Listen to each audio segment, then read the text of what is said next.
The most merciful thing in the world, I think, is the inability of the human mind to correlate all of its contents. We live on a placid island of ignorance in the midst of black seas of the infinity, and it was not meant that we should voyage far.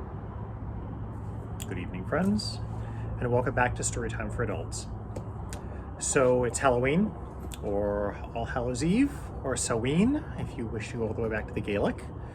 And Samhain is also both the name of the festival in Gaelic as well as the name for the month of November. And of course tomorrow, the following day, November's 1st and 2nd, will mark Dia de los Muertos, the Day of the Dead. So it being Halloween, let's read a couple of spooky stories, shall we? And who and what are we reading, you may ask? An American writer and editor of weird and genre fiction, who is single-handedly responsible for creating an entire new genre of horror fiction, and whose influence on science fiction and horror are immense even today. H.P. Lovecraft casts a long shadow, and he died almost unknown and in poverty.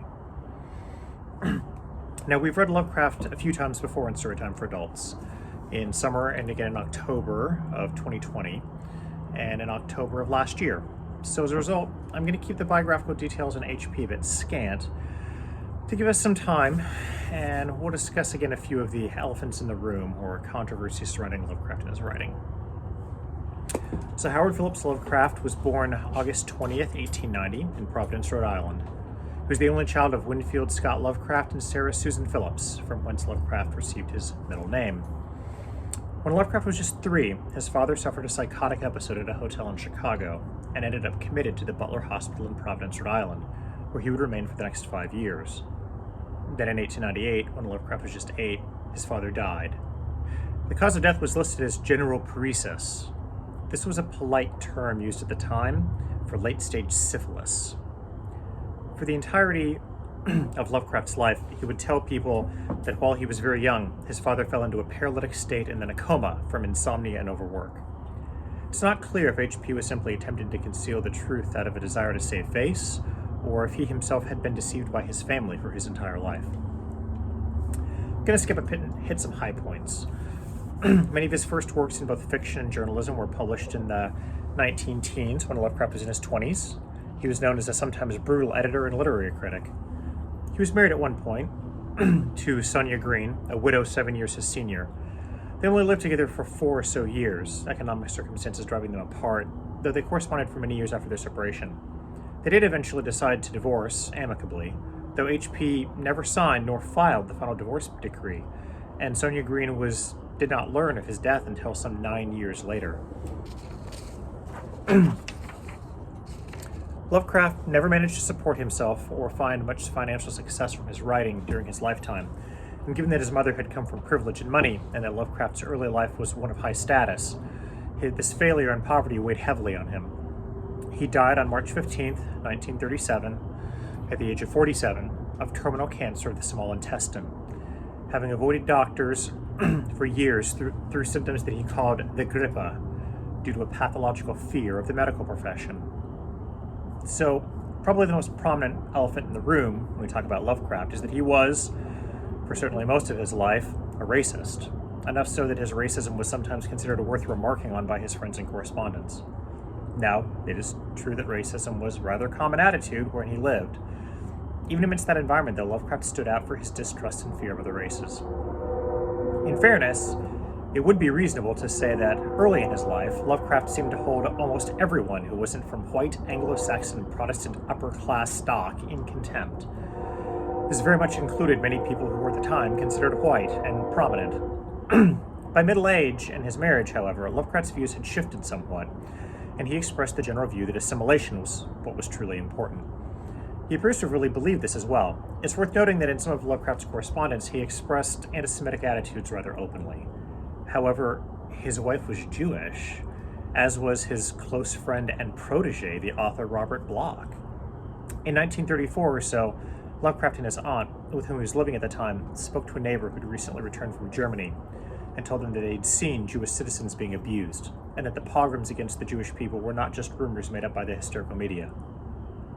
This conversation alone seems to have single-handedly changed his attitude towards Hitler and the Nazi Party, and apparently angered him greatly.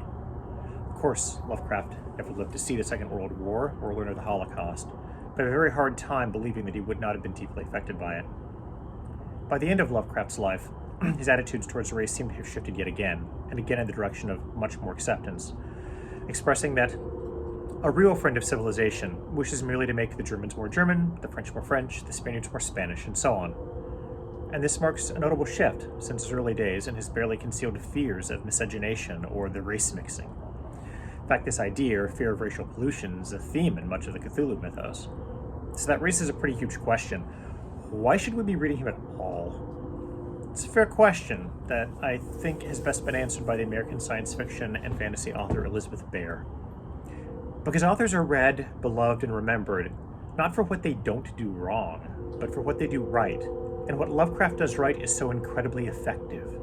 He's a master of mood, of sweeping, blasted vistas of despair and the bone-soaking cold of space. He has at his command a worldview that the average human being, drunk on our own species-wide egocentrism, finds compelling for its sheer contrariness. Lovecraft gives us a universe that is not solipsistic at all, that has no regard or respect for human existence, a universe that regards us much as we regard any creature incidental to our lives, dust mites or Antarctic tube worms, a universe whose reaction to the existence of the human race is, well, what's that got to do with me? This is probably an accurate assessment of our place in the universe, and Lovecraft manages to make us believe, for a little while, of the vast indifference of heaven. And it was this view that has been so incredibly influential, and it was entirely new. As Stephen King had said, now that time has given us some perspective on his work, I think it is beyond doubt that H.P. Lovecraft has yet to be surpassed as the 20th century's greatest practitioner of the classic horror tale. Now, Lovecraft himself positively idolized Edgar Allan Poe, calling him his god of fiction, and Lovecraft also owed an openly stated debt to Lord Dunsany, but those are both for another time. So we're going to be reading 3 stories by H.P. Lovecraft tonight. We'll be reading From Beyond from 1920, Cool Air from 1926, and one of the first Cthulhu mythos stories, Dagon, written and published in 1917. So, let us begin, shall we? From Beyond by Howard Phillips Lovecraft. Horrible beyond conception was the change which had taken place in my best friend Crawford Tillinghast. I had not seen him since that day, 2 months and a half before, when he had told me toward what goal his physical and metaphysical researches were leading.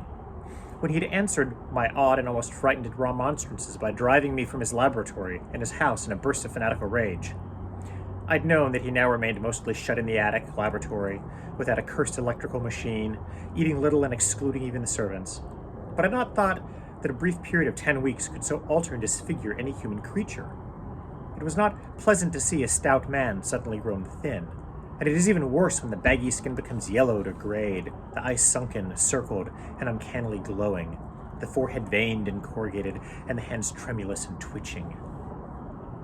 And if added to this, there be a repellent unkemptness, a wild disorder of dress, a business of dark hair white at the roots, and an unchecked growth of pure white beard on a face once clean-shaven.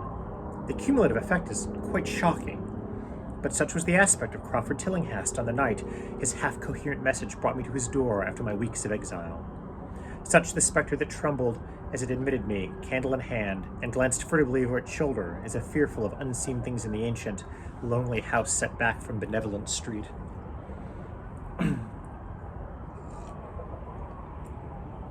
That Crawford Tillinghast should ever have studied science and philosophy was a mistake. These things should be left to the frigid and impersonal investigator, for they offer 2 equally tragic alternatives to the man of feeling and action. Despair if he fail in his quest, and terrors unutterable and unimaginable if he succeed. Tillinghast had once been the prey of failure, solitary and melancholy, but now I knew, with nauseating fears of my own, that he was the prey of success. I had indeed warned him 10 weeks before, when he burst forth with his tale of what he felt himself about to discover. He'd been flushed and excited then, talking in a high and unnatural, though always pedantic voice. "What do we know," he said, "of the world and the universe about us? Our means of receiving impressions are absurdly few, and our notions of surrounding objects infinitely narrow. We see things only as we are constructed to see them, and we can gain no idea of their absolute nature. With 5 feeble senses we pretend to comprehend the boundlessly complex cosmos, Yet other beings with a wider, stronger, or different range of senses might not only see very differently the things we see, but might see and study whole worlds of matter, energy, and life which lie close at hand, yet can never be detected by the senses we have. I have always believed that such strange, inaccessible worlds exist at our very elbows, and now I believe I have found a way to break down the barriers. I am not joking. Within 24 hours, that machine near the table will generate waves acting on unrecognized sense organs that exist in us as atrophied or rudimentary vestiges. Those waves will open up to us many vistas unknown to man, and several unknown to anything we consider organic life. We shall see that at which dogs howl in the night, and that at which cats prick up their ears after midnight. We shall see these things and other things which no breathing creature has yet seen. We shall overleap time, space, and dimensions, and without bodily motion peer to the bottom of creation. When Tillinghast said these things, I remonstrated, for I knew him well enough to be frightened rather than amused. But he was a fanatic, and drove me from the house. Now he was no less a fanatic, but his desire to speak had conquered his resentment, and he had written me imperatively in a hand that I could scarcely recognize. I entered the abode of the friend so suddenly metamorphosed to a shivering gargoyle, I became infected with the terror which seemed stalking in all the shadows. The words and beliefs expressed 10 weeks before seemed bodied forth in the darkness beyond the small circle of candlelight, and I sickened at the hollow, altered voice of my host. I wished the servants were about. I did not like it when he said they had all left 3 days previously. It seemed strange that old Gregory, at least, should desert his master without telling it as tried a friend as I. It was he who had given me all the information I had of Tillinghast after I was repulsed in this rage. Yet I soon subordinated all my fears to my growing curiosity and fascination. Just what Crawford Tillinghast now wished of me I could only guess. But that he had some stupendous secret or discovery to impart, I could not doubt. Before I could protest at his unnatural pryings into the unthinkable, now that he had evidently succeeded to some degree, I almost shared his spirit, terrible though the cost of victory appeared. Up through the dark emptiness of the house, I followed the bobbing candle in the hand of the shaking parody on man. The electricity seemed to be turned off, and when I asked my guide, he said it was for a definite reason. It would be too much. I would not dare, he continued to mutter, especially noting his new habit of muttering, for it was not like him to talk to himself. We entered the laboratory in the attic, and I observed that detestable electrical machine, glowing with a sickly, sinister, violet luminosity. He was connected with a powerful chemical battery, but seemed to be receiving no current, for I recalled that in its experimental stage it had sputtered and purred when in action. In reply to my question, Tillinghast mumbled that this permanent glow was not electricity in any sense that I could understand. He now seated me near the machine, so that it was at my right, and turned a switch somewhere below the crowning cluster of glass bulbs. The usual sputtering began, turning to a whine and terminating in a drone so soft as to suggest a return to silence. Meanwhile, the luminosity increased, waned again, then assumed pale outre color, or blend of colors which I could neither place nor describe. Tillinghast had been watching me, and noted my puzzled expression. "Do you know what that is?" he whispered. "That is ultraviolet." He chuckled oddly at my surprise. "You thought ultraviolet was invisible, and so it is. But you can see that, and many other invisible things now. Listen to me. The waves from that thing are waking 1,000 sleeping senses in both of us. Senses which we inherit from eons of evolution, from the state of detached electrons to the state of organic humanity. I have seen truth, and I intend to show it to you. Do you wonder how it will seem? I will tell you." Here Tillinghast seated himself directly opposite me, blowing out his candle and staring hideously into my eyes. "Your existing sense organs, ears first, I think, will pick up many of the impressions, for they are closely connected with the dormant organs. Then there will be others. Have you heard of the pineal gland? I laugh at the shallow endocrinologists.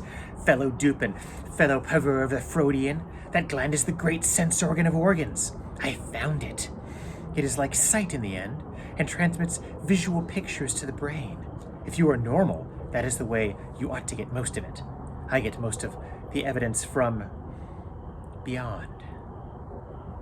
I looked about the immense attic room, the sloping south wall, dimly lit by rays which the everyday eye cannot see. The far corners were all shadows, and the whole place took on a hazy unreality which obscured its nature and invited the imagination to symbolism and phantasm. During the interval that Tillinghast was silent, I fancied myself in some vast and incredible temple of long-dead gods, some vague edifice of innumerable black stone columns reaching up from a floor of damp slabs to a cloudy height beyond the range of my vision. The picture was very vivid for a while, but gradually gave way to a more horrible conception, that of utter, absolute solitude in infinite, sightless, soundless space.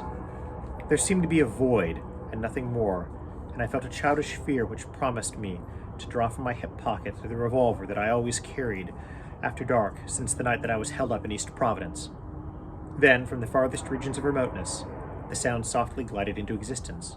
It was infinitely faint, subtly vibrant and unmistakably musical, but held a quality of surpassing wildness, which made its impact feel like a delicate torture of my whole body.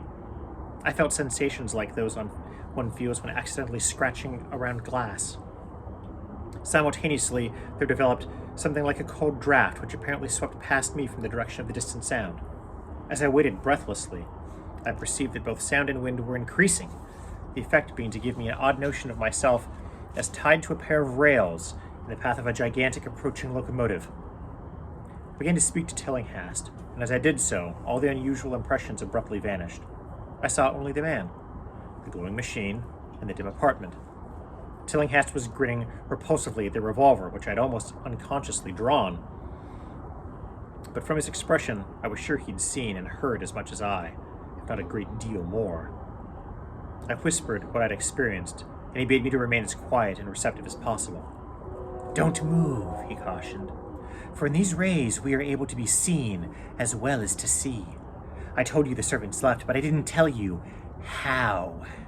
It was that thick-witted housekeeper. She turned on the lights downstairs that I had warned her not to. The wires picked up sympathetic vibrations. It must have been frightful. I could hear the screams up here, in spite of all I was seeing and hearing from another direction. And later it was rather awful to find those empty heaps of clothes around the house. Mrs. Updike's clothes were close to the front hall switch. That's how I know she did it. It got them all. But so long as we don't move, we're fairly safe. Remember, we're dealing with a hideous world in which we are practically helpless." "Keep still!" The combined shock of the revelation and of the abrupt command gave me a kind of paralysis, and in my terror my mind again opened to the impressions coming from what Tillinghast called beyond. I was now in a vortex of sound and motion, with confused pictures before my eyes. I saw the blurred outlines of the room, but from some point in space, there seemed to be pouring a seething column of unrecognizable shapes or clouds, penetrating the solid roof at a point ahead and to the right of me. Then I glimpsed the temple-like effect again. But this time, the pillars reached up into an aerial ocean of light, which sent down one blinding beam along the path of the cloudy column I had seen before. After that, the scene was almost wholly kaleidoscopic, and in the jumble of sights, sounds, and unidentified sense impressions, I felt that I was about to dissolve, or in some way lose the solid form. One definite flash I shall always remember. I seemed for an instant to behold a patch of strange night sky filled with shining, revolving spheres, as it receded, I saw the glowing suns formed a constellation or galaxy of settled shape, the shape being the distorted face of Crawford Tillinghast. At another time, I felt the huge animate things brushing past me and occasionally walking or drifting through my supposedly solid body, and thought I saw Tillinghast look at them as though his better trained senses could catch them visually. I recalled what he'd said of the pineal gland and suddenly wondered what he saw with this preternatural eye. Suddenly, I myself became possessed of a kind of augmented sight. Over and above the luminous and shadowy chaos arose a picture which, though vague, held the elements of consistency and permanence. It was indeed somewhat familiar, for the unusual part was superimposed upon the usual terrestrial scene, such as a cinema view may be thrown upon the painted curtain of a theater. I saw the attic laboratory, the electrical machine, and the unsightly form of Tillinghast opposite me. But of all the space unoccupied by familiar material objects, not one particle was vacant. Indescribable shapes, both alive and otherwise, were mixed in disgusting disarray, and close to every known thing were whole worlds of alien, unknown entities. It likewise seemed that all the known things entered into the composition of other unknown things and vice versa. Foremost among the living objects were great inky jellyfish monstrosities, which flabbily quivered in harmony with the vibrations from the machine. They were present in loathsome profusion, and I saw to my horror that they overlapped, that, that they were semi-fluid and capable of passing through one another and through what we know as solids. These things were never still, but seemed ever floating around with some malignant purpose. Sometimes they appeared to devour one another, the attacker launching itself at its victim, and simultaneously obliterating the latter from sight. Suddenly, I felt that I knew what had obliterated the unfortunate servants, and could not exclude the things from my mind, as I strove to observe the other properties of the newly visible world that lies unseen around me. But Tillinghast had been watching me, and was speaking. "You see them? You see them? You see the things that float and flop about you and through you every moment of your life? You see the creatures that form what men call the pure air in the blue sky? Have I not succeeded in breaking down the barrier? Have I not shown you worlds no other living men have seen?" I heard him scream through the horrible chaos, and looked at the wild face thrust so offensively close to mine. His eyes were pits of flame, and they glared at me with what I now saw were overwhelming hatred. The machine droned detestably. "You think these floundering things wiped out the servants? Fools! They are harmless, but the servants are gone, aren't they? You tried to stop me. You discouraged me when I needed every drop of encouragement I could get. You were afraid of the cosmic truth, you damn coward, but now I've got you. What swept up the servants? What made them scream so loud? Don't know, eh? You'll know soon enough. Look at me. Listen to what I say. Do you suppose there are really such things as time and magnitude? Do you fancy there's such things as form or matter? I tell you, I have struck depths that your little brain cannot picture. I have seen beyond the bounds of infinity and drawn down demons from the stars. I've harnessed the shadows that stride from world to world to sow death and madness. Space belongs to me, do you hear? Things are hunting me now. The things that devour and dissolve, and I know how to elude them. It is you they will get, as they got the servants. Stirring, dear sir? I told you it was dangerous to move. I've saved you so far by telling you to keep still. Saved you to see more sights and to listen to me. If you'd moved, they would have been at you long ago. Don't worry, they won't hurt you. They didn't hurt the servants. It was seeing that made the poor devils scream so. My pets are not pretty, for they come out of places where aesthetic standards are very different. Disintegration is quite painless, I assure you, but I want you to see them. I almost saw them, but I knew how to stop. You're not curious? I always knew you were no scientist. Trembling, eh? Trembling with anxiety to see the ultimate things that I've discovered? Why don't you move then? Tired? Don't worry, my friend, for they are coming. Look! I'll curse you, look! It's just over your left shoulder! What remains to be told is very brief, and may be familiar to you from the newspaper accounts. The police heard a shot in the old Tillinghast house, and found us there. Tillinghast dead, and me unconscious. They arrested me because the revolver was in my hand, but released me in 3 hours after they found that it was apoplexy which had finished Tillinghast, and saw that my shot had been directed at the noxious machine which now lay hopelessly shattered on the laboratory floor. I did not tell very much of what I'd seen, for I feared the coroner would be skeptical, but from the evasive outline I did give, the doctor told me that I had undoubtedly been hypnotized by the vindictive and homicidal madman. I wish I could believe that, doctor. It would help my shaky nerves if I could dismiss what I now have to think of the air and sky about and above me. I never feel alone or comfortable, and a hideous sense of pursuit sometimes comes chillingly on me when I'm weary. What prevents me from believing the doctor is this one simple fact, that the police never found the bodies of those servants who they say that Crawford Tillinghast murdered.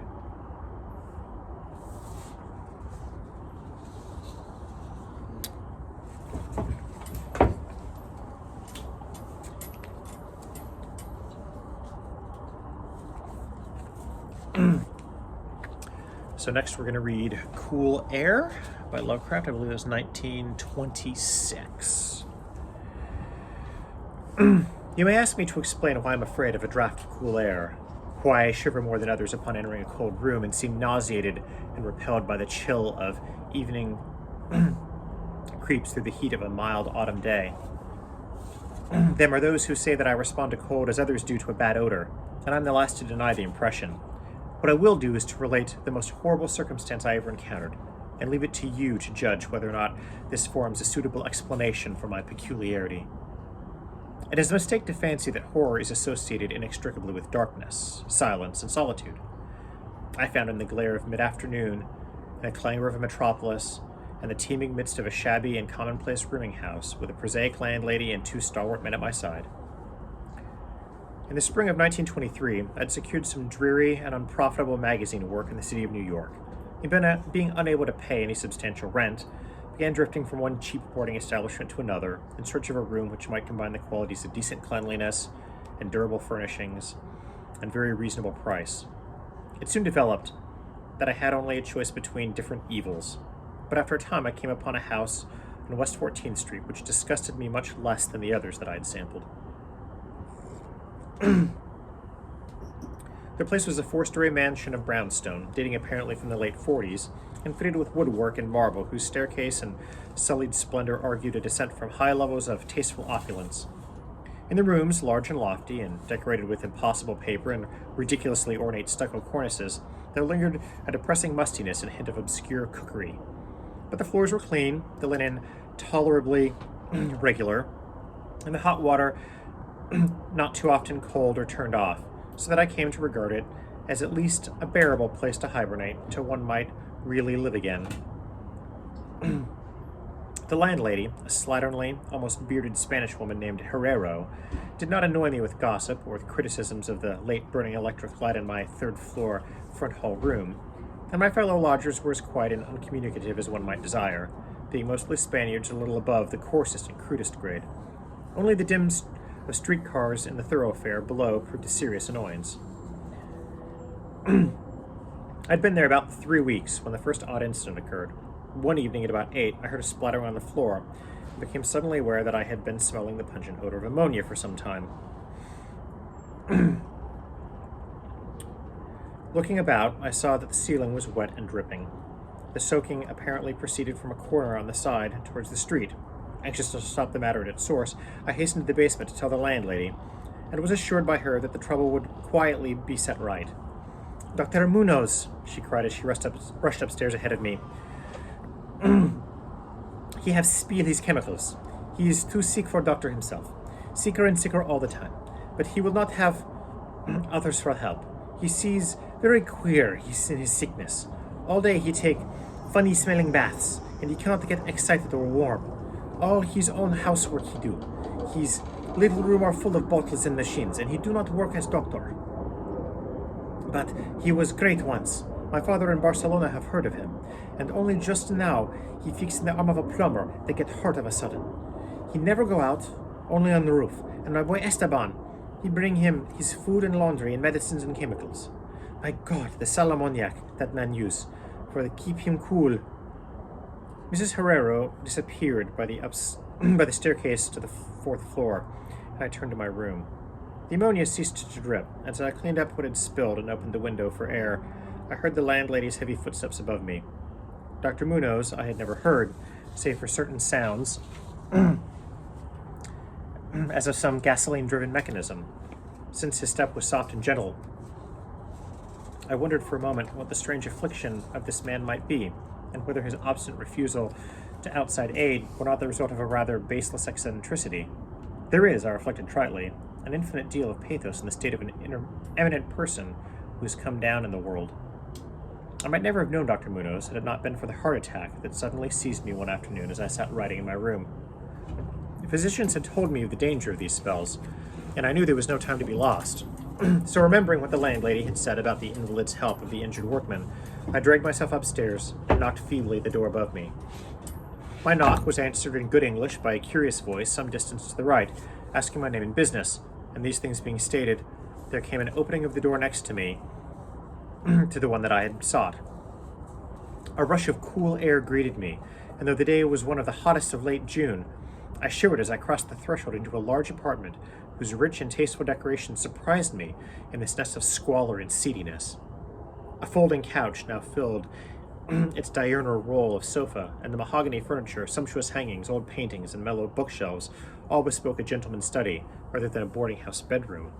I now saw that the hall, room above mine, that little room of bottles and machines which Mrs. Herrero had mentioned, was merely the laboratory of the doctor, and that this man's living quarters lay in the spacious adjoining rooms, whose convenient alcoves and large contiguous bathroom permitted him to hide all dressers and obtrusive utilitarian devices. Dr. Munoz most certainly was a man of birth, cultivation, and discrimination. The figure before me was short but exquisitely proportioned, and clad in somewhat formal dress of perfect cut and fit. A high-bred face of masterful, though not arrogant expression, was adorned by a short iron-gray full beard and an old-fashioned pince-nez shielding the full, dark eyes, and surmounting an aquiline nose which gave a Moorish touch to a physiognomy otherwise dominantly Celt-Iberian. Thick, well-trimmed hair that argued the punctual calls of a barber was parted gracefully above a high forehead, and the whole picture was one of striking intelligence and superior breeding. Nevertheless, as I saw Dr. Munoz in that blast of cool air, I felt a repugnance which nothing in his aspect could justify. Only his lividly inclined complexion and coldness of touch could have afforded a physical basis for this feeling, and even these feelings could have been excusable considering the man's known invalidism. It might, too, have been the singular cold that alienated me, for such chilliness was abnormal on so hot a day, and the abnormal always excites aversion, distrust, and fear. But repugnance was soon forgotten in admiration, for the strange physician's extreme skill at once became manifest, despite the ice-coldness and shakiness of his bloodless-looking hands.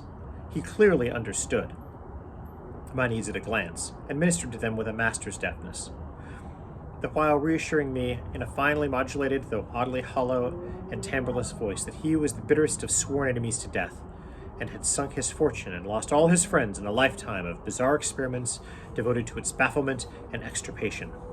Something of the benevolent fanatic seemed to reside in him, and he rambled on almost garrulously as he sounded my chest and mixed a suitable draught of drugs fetched from the smaller laboratory room. Evidently, he found the society of a well-born man a rare novelty in this dingy environment, and was moved to unaccustomed speech as memories of better days surged over him. His voice, if queer, was at least soothing, and I could not even perceive that he breathed as the fluent sentences rolled urbanely out. He sought to distract my mind from his own seizure by speaking of his theories and experiments, and I remember his tactfully consoling me about my weak heart by insisting that will and consciousness are stronger than organic life itself, so that if a bodily frame be but organically healthy and carefully preserved, it may, through a scientific enhancement of these qualities, retain a kind of nervous animation despite the most serious impairments, defects, or even absences in the battery of specific organs. He might, he half-jestingly said, some day teach me to live, or at least to possess some kind of conscious existence without any heart at all. For his part, he was afflicted with a complication of maladies, requiring a very exact regimen, which included constant cold. Any marked rise in temperature might, if prolonged, affect him fatally, and the frigidity of his habitation, some 55 or 56 degrees Fahrenheit, was maintained by an absorption system of ammonia cooling. The gasoline engine, of whose pumps I had often heard in my own room below. Relieved by my seizure in a marvelously short while, I left the shivery place a disciple and devotee of the gifted recluse. After that I paid him frequent, overcoated calls, listening while he told of secret researches and almost ghastly results, and trembling a bit when I examined the unconventional and astonishingly ancient volumes on his shelves. I was eventually, I may add, almost cured of my disease, for all time, by his skillful ministrations. It seems that he did not scorn the incantations of the medievalists, since he believed these cryptic formulae to contain rare psychological stimuli which might conceivably have singular effects on the substance of a nervous system from which organic pulsations have fled. I was touched by his account of the aged Dr. Torres of Valencia, who'd shared his earlier experiments with him through the great illness of 18 years before, whence his present disorders proceeded. No sooner had the venerable practitioner saved his colleague than he himself succumbed to the grim enemy that he had fought. Perhaps the strain had been too great, for Dr. Munoz made it whisperingly clear, though not in detail, that the methods of healing had been most extraordinary, involving scenes and processes not welcomed by elderly and conservative gallons. As the weeks passed, I observed with regret that my new friend was indeed slowly but unmistakably losing ground physically, as Mrs. Herrero had suggested. The livid aspect of his countenance was intensified. His voice became more hollow and indistinct. His muscular motions were less perfectly coordinated, and his mind and will displayed less resilience and initiative. Of this sad change, he seemed by no means unaware, and little by little his expression and conversations both took on a gruesome irony, which restored in me something of the subtle repulsion that I had originally felt. He developed strange caprices, acquiring a fondness for exotic spices and Egyptian incense, till his room smelled like the vault of a sepulchral pharaoh in the Valley of Kings. At the same time, his demand for cold air increased, and with my aid he amplified the ammonia piping of his room and modified the pumps and feed of his refrigerating machine till he could keep the temperature as low as 34 or 40, and finally even 28 degrees. The bathroom and laboratory, of course, being less chilled in order that the water might not freeze and the chemical processes might not be impeded. A tenant adjoining him complained of the icy air from around the connected door, so I helped him in fitting heavy hangings to obviate the difficulty. A kind of growing horror, outre, and morbid cast seemed to possess him. He talked of death incessantly, but laughed hollowly when such things as burial and funeral arrangements were gently suggested. All in all, he became a disconcerting and even gruesome companion. Yet in my gratitude for his healing, I could not well abandon him to the strangers around him, and was careful to dust his room and attend to his needs each day, muffled in a heavy ulster which I bought especially for the purpose. I likewise did much of his shopping, and gasped in bafflement at some of the chemicals that he ordered from druggists and laboratory supply houses. An increasing and unexplained atmosphere of panic seemed to rise around his apartment. The whole house, as I have said, had a musty odor, but the smell of his room was worse, and in spite of all the spices and incense, and the pungent chemicals and the now incessant baths, which he insisted on taking unaided. I perceived that it must be connected with his ailment, and shuddered when I reflected on what that ailment might be. Mrs. Herrero crossed herself when she looked at him and gave him up unreservedly to me, not even letting her son Esteban continue to run errands for him. When I suggested other physicians, the sufferer would fly into as much of a rage as he seemed to dare to entertain. He evidently feared the physical effect of violent emotion, yet his will and driving force waxed rather than waned, and he refused to be confined to his bed. The lassitude of his earlier ill days gave place to a return to his fiery purpose, so that he seemed about to hurl defiance at the death daemon, even as that ancient enemy seized him. The pretense of eating, always curiously like a formality with him, he virtually abandoned, and mental power alone appeared to keep him from total collapse. He acquired a habit of writing long documents of some sort, which he carefully sealed and filled with injunctions that I transmit them after his death to certain persons whom he named, for the most part lettered East Indians, but including a once celebrated French physician, now generally thought dead, and about whom the most inconceivable things have been whispered. As it happened, I burned all these papers and delivered unopened. His aspect and voice became utterly frightful, and his presence almost unbearable. One September day, an unexpected glimpse of him induced an epileptic fit in a man who had come to repair his electric desk lamp, a fit for which he prescribed effectively whilst keeping himself well out of sight. That man, oddly enough, had been through the terrors of the Great War without having incurred any fright so thorough. Then, in the middle of October, the horror of horrors came with stupefying suddenness. One night, about 11, the pump of the refrigeration machine broke down, so that within 3 hours, the process of ammonia cooling became impossible. Dr. Munoz summoned me by thumping on the floor, and I worked desperately to repair the injury, while my host cursed in a tone whose lifeless, rattling hollowness surpassed description. My amateur efforts, however, proved of no use, and when I'd brought in a mechanic from a neighboring all-night garage, we learned that nothing could be done till morning, when a new piston would have to be obtained. The morbid hermit's rage and fear, swelling to grotesque proportions, seemed likely to shatter what remained of his failing physique, and once a spasm caused him to clap his hand to his eye and rush into the bathroom. He groped his way out with face tightly bandaged, and I never saw his eyes again. The frigidity of the apartment was now sensibly diminished, and at about 5 a.m., the doctor retired to the bathroom, commanding me to keep him supplied with all the ice that I could obtain at all-night drugstores and cafeterias. As I would return from my sometimes discouraging trips and lay my spoils before the closed bathroom door, I could hear a restless splashing within, and a thick voice croaking out the order for more, more. At length the warm day broke, and the shops opened one by one. I asked Esteban either to help me with the ice fetching whilst I obtained the pumped piston, or to order the piston while I continued with the ice. As instructed by his mother, he absolutely refused. Finally, I hired a seedy-looking loafer whom I encountered on the corner of 8th Avenue to keep the patient supplied with ice from a little shop, where I introduced him and applied myself diligently with the task of finding a pump piston and engaging workmen competent to install it.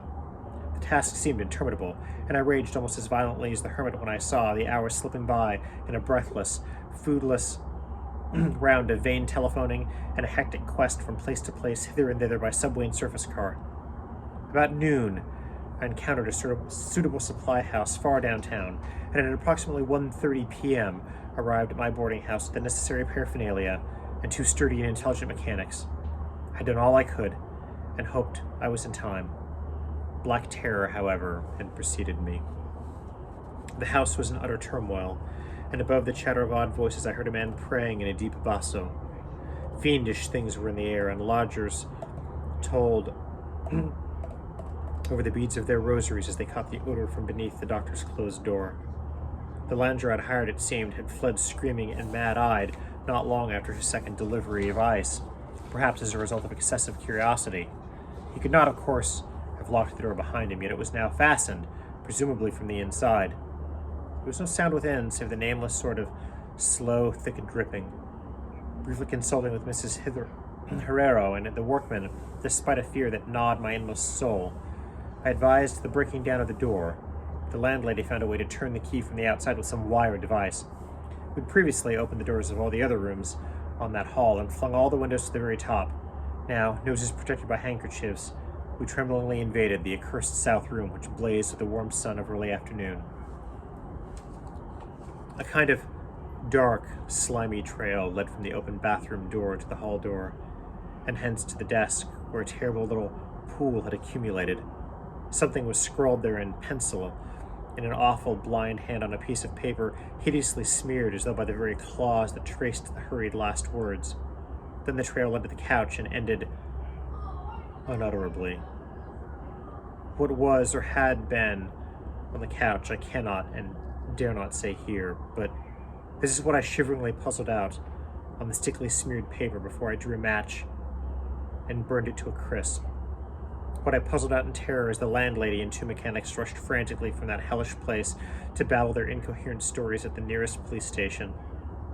The nauseous words seemed well nigh incredible in that yellow sunlight, with the clattering of cars and motor trucks ascending clamorously from crowded 14th Street, yet I confess that I believed them then. Whether I believe them now, I honestly do not know. There are things about which it is better not to speculate, and all that I can say is that I hate the smell of ammonia, and I grow faint at a draught of unusually cool air. The end, ran the noisome scrawl, is here. No more ice. The man looked and ran away, warmer every minute, and the tissues cannot last. I fancy you know what I said about the will and the nerves and the preserved body after the organs ceased to work. It was good theory, but it couldn't keep up indefinitely. There was a gradual deterioration I had not foreseen. Dr. Torres knew. The shock killed him. He couldn't stand what he had to do. He had to get me in a strange dark place when he minded my letter and nursed me back. And the organs, they never would work again. It had to be done my way. Artificial preservation. For you see, I died at that time 18 years ago.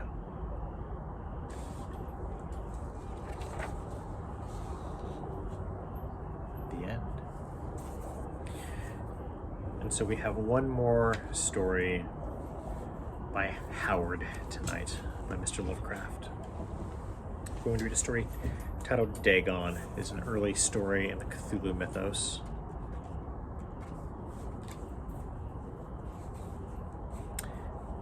I'm writing this under an appreciable mental strain, since by tonight I shall be no more. Penniless and at the end of my supply of the drug which alone makes life endurable, I can bear the torture no longer. and shall cast myself from this garret window into the squalid street below.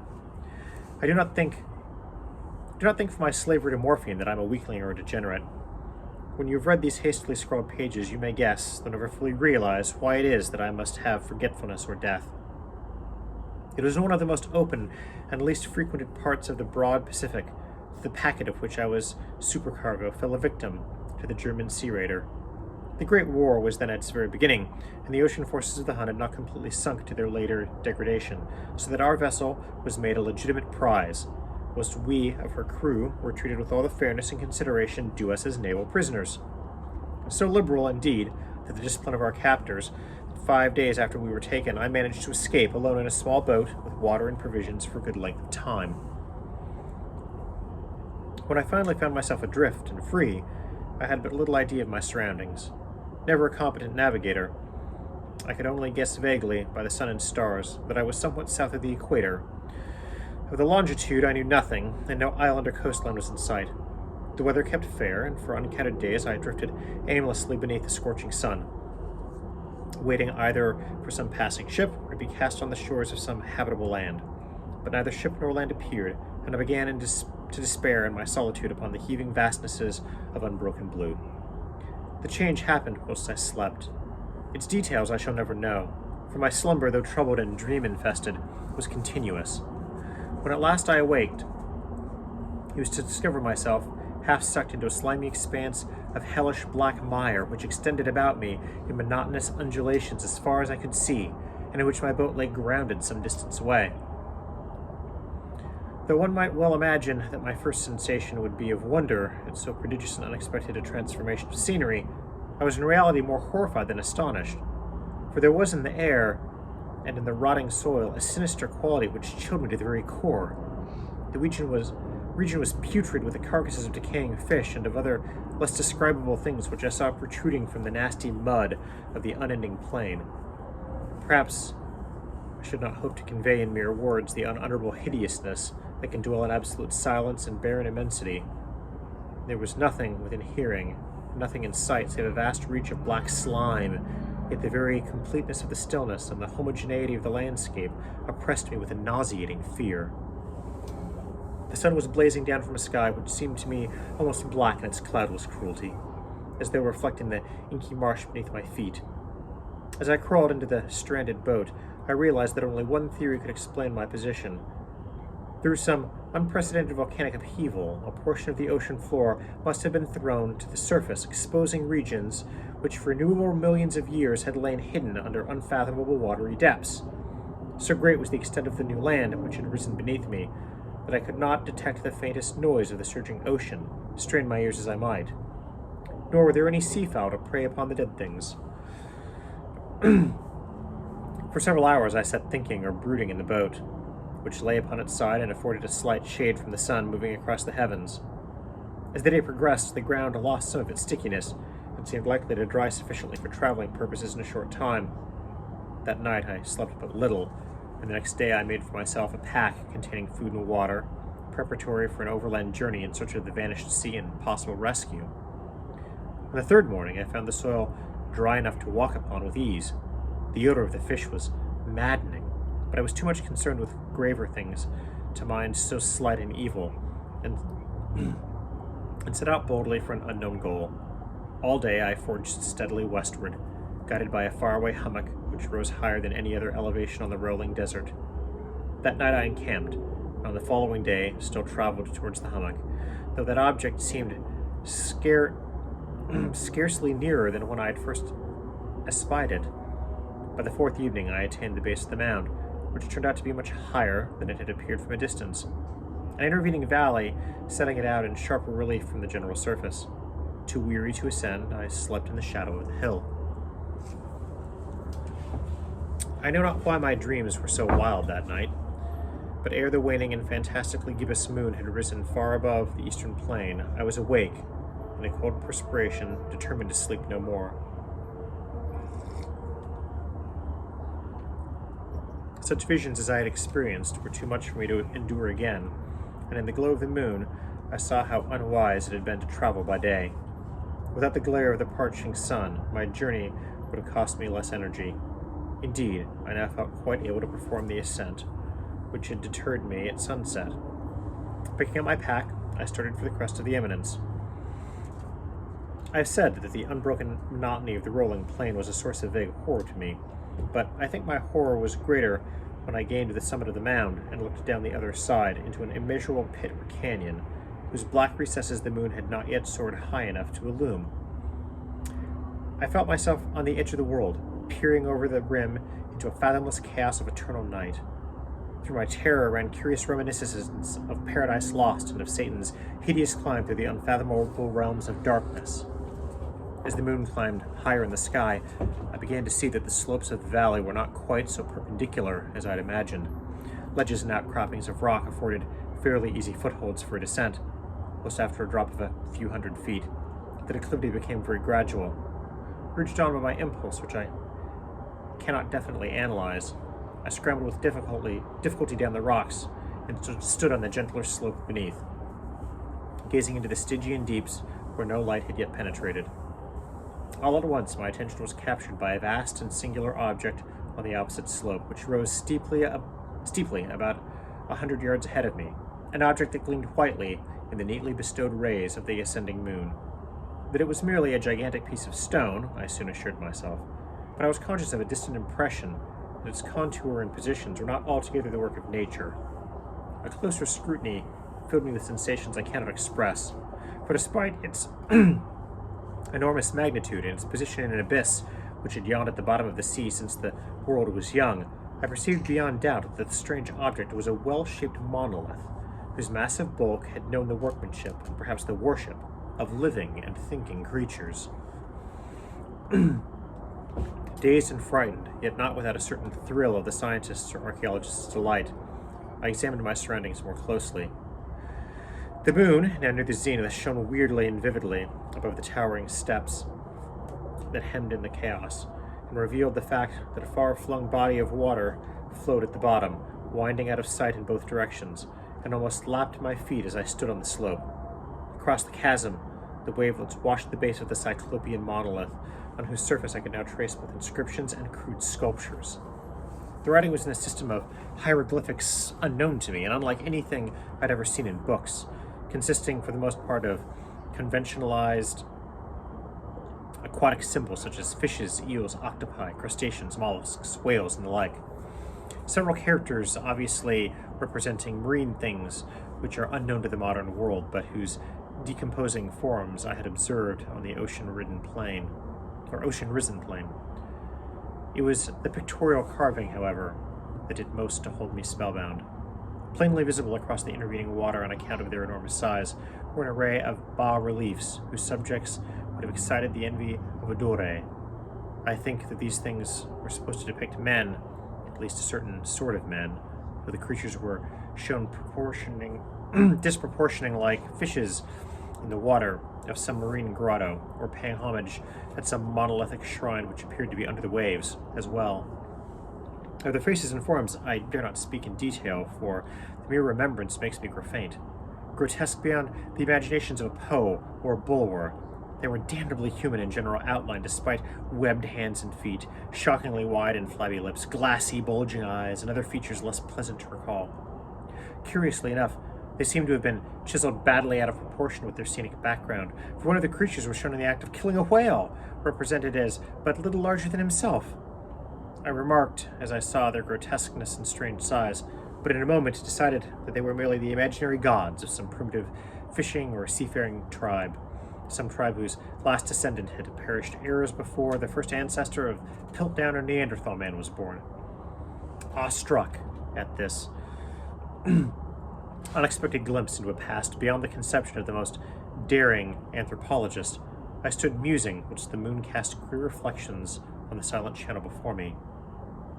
Then suddenly I saw it.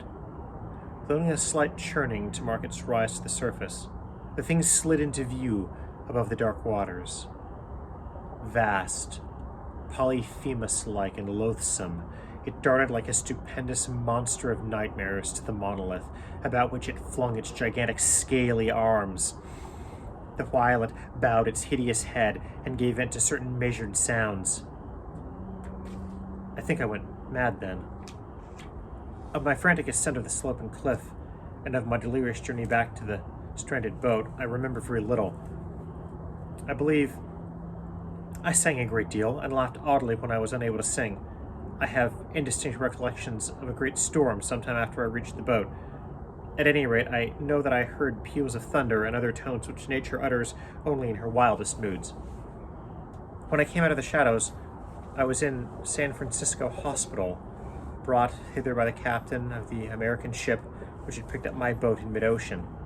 In my delirium, I had said much, but found that my words had been given scant attention. Of any land upheaval in the Pacific, my rescuers knew nothing, nor did I deem it necessary to insist upon a thing which I knew they could not believe. Once I sought out a celebrated ethnologist and amused him with peculiar questions regarding the ancient Philistine legend of Dagon, the fish god, but soon perceived that he was hopelessly conventional. I did not press my inquiries. It is at night, especially, when the moon is gibbous and waning, that I see the thing. I tried morphine, but the drug has given only transient surcease and has drawn me into its clutches as a hopeless slave. So now I am to end it all, having written a full account of the information for the contemptuous amusement of my fellow men. Often I ask myself if it could all have been a pure phantasm, a mere freak of fever, as I lay sun-stricken and raving in the open boat after my escape from the German man-of-war. This I ask myself, but ever does there come before me a hideous and vivid vision in reply. I cannot think of the deep sea without shuddering at the nameless things that may at this very moment be crawling and floundering on its slimy bed, worshipping their ancient stone idols and carving their own detestable likenesses on submarine obelisks of water-soaked granite. I dream of a day when there may rise above the billows to drag down to their reeking talons the remnants of puny war-exhausted mankind, of a day when the land shall sink and the dark ocean floor shall ascend amidst universal pandemonium. The end is near. I hear a noise at the door, as of some immense slippery body lumbering against it. It shall not find me. God, that hand. The window. The window. And there we have it. 3 stories by H.P. Lovecraft, one of the fathers of modern horror. I hope you've enjoyed them, and please tune in next time. And in the meantime, have a wonderful and spooky Halloween.